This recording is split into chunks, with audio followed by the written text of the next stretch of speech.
Hello, everyone, guys and girls. Just a short video for um, those who are married. So, if you're not married, just this is not for you, actually. Okay, I had a conversation with some group of people, and then we were talking about side chicks, extramarital affairs. Why do people engage in such? Okay, and then some says, "Oh well, their spouse is a problem. They are not really giving them the way they want." And then others says, well, um, they just are not used to being with one person. Okay, so but at the end of the day, if you look at it both ways, you find out that sometimes what happens at home is between these two people, and then there is no communication whatsoever between them. Do you understand? So, what I advise people is if you have a need, if you have this fantasy about what you want, such a fantasy, just communicate with your partner. And then the other partner, you should be receptive enough to like want to explore with your partner. Do you understand? Because it's really not fair to one person if you just stick to what you want and what you're used to. You don't want to make any changes. So it's good for you to explore, with your partner, of course. Do you understand? So if you have any concerns, instead of going out to look for another person that is not your spouse, why don't you just man up before a woman? Just call your partner and just don't be shy. I know so many ladies who are so shy to talk about sex with their partner. I don't know why you're shy. I mean, that's the mistake you make because if you can talk about it with him or her, then who can you talk about it with? So, whatever your issues are, if you need help, you can also seek help together. The Bible says, can two walk together except they agree? So, if you both are married, you should be able to open up to each other. If you are in need of it and then your partner's libido is kind of low, you can be able to meet at a middle line where both of you get what you want and then you're happy. So the other person doesn't feel used by the partner.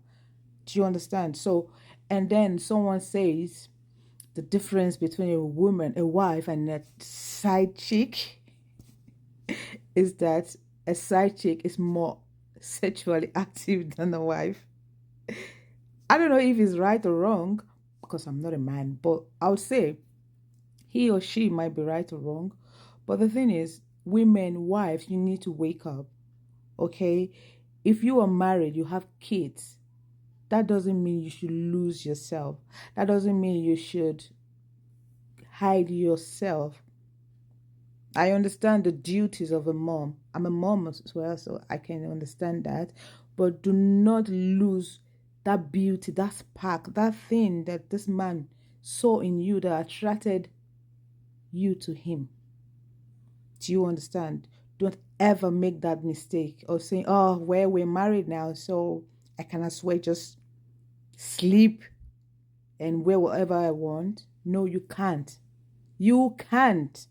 Do you understand? You need to always look good for your man. You need to constantly smell nice. That is very, very important. You need to smell nice.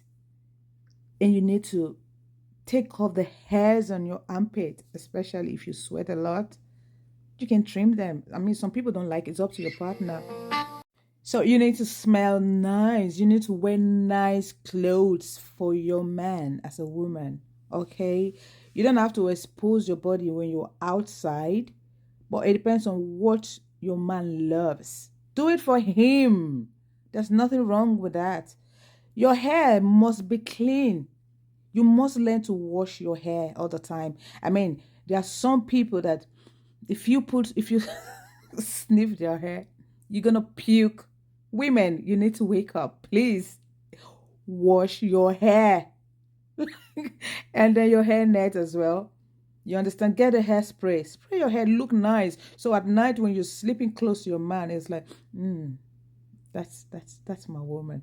Not, oh, you. Do you understand? It's funny, but that's the truth. So most times when these people go outside, I don't want to say it's not their fault because they choose to do whatever they want to do. No one compel them to do that. It's their choice, actually.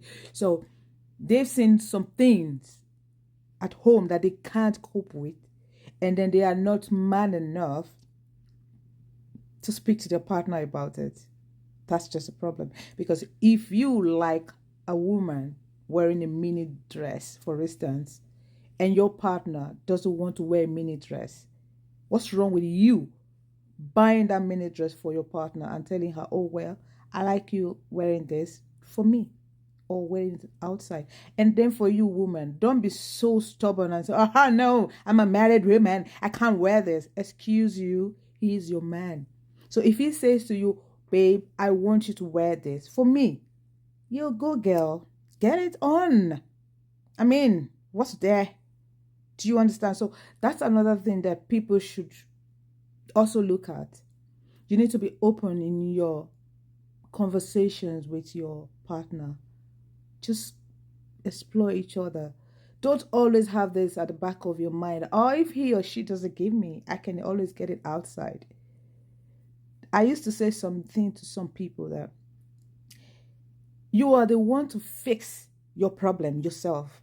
If this is my toy or ever my property, so I have to fix it myself. Do you understand? I don't have to take it to someone else to fix it for me. Do you get? Or I'm not just going to say because I don't want this or because this is faulty, I'm just going to put it in the bin and get a new one. Okay, let's say a car, for instance. When your car breaks down, what do? You take it to the mechanic to be fixed. Okay, why don't you just take your car to the scrap center and say, oh, I don't want this car because the gearbox is faulty or something like that? You fix it and then you continue to ride. And then when it goes bad again, you fix it. Do you understand? So that's how you should be when it comes to your relationship and your marriage. If there's a problem, you fix it. It's only when your life is threatened, then you can. So that's not for me to say. So what I'm trying to say to you is you need to learn to first of all fix before thinking of taking the exit door. Because some people, they just don't want any stress and then they end up going from here to here. Do you get? So if you try to fix your partner, he or she is not, you know, listening to you, that's different. Then you can employ another means, like get a therapist or something to come in between you guys to speak to him or her. Do you understand? Don't just, oh, he or she, he doesn't, he's not going to listen. Oh, let me just go out. Don't do that. All right, just because of time, I'll do more videos like this. But just have a lovely life. Bye.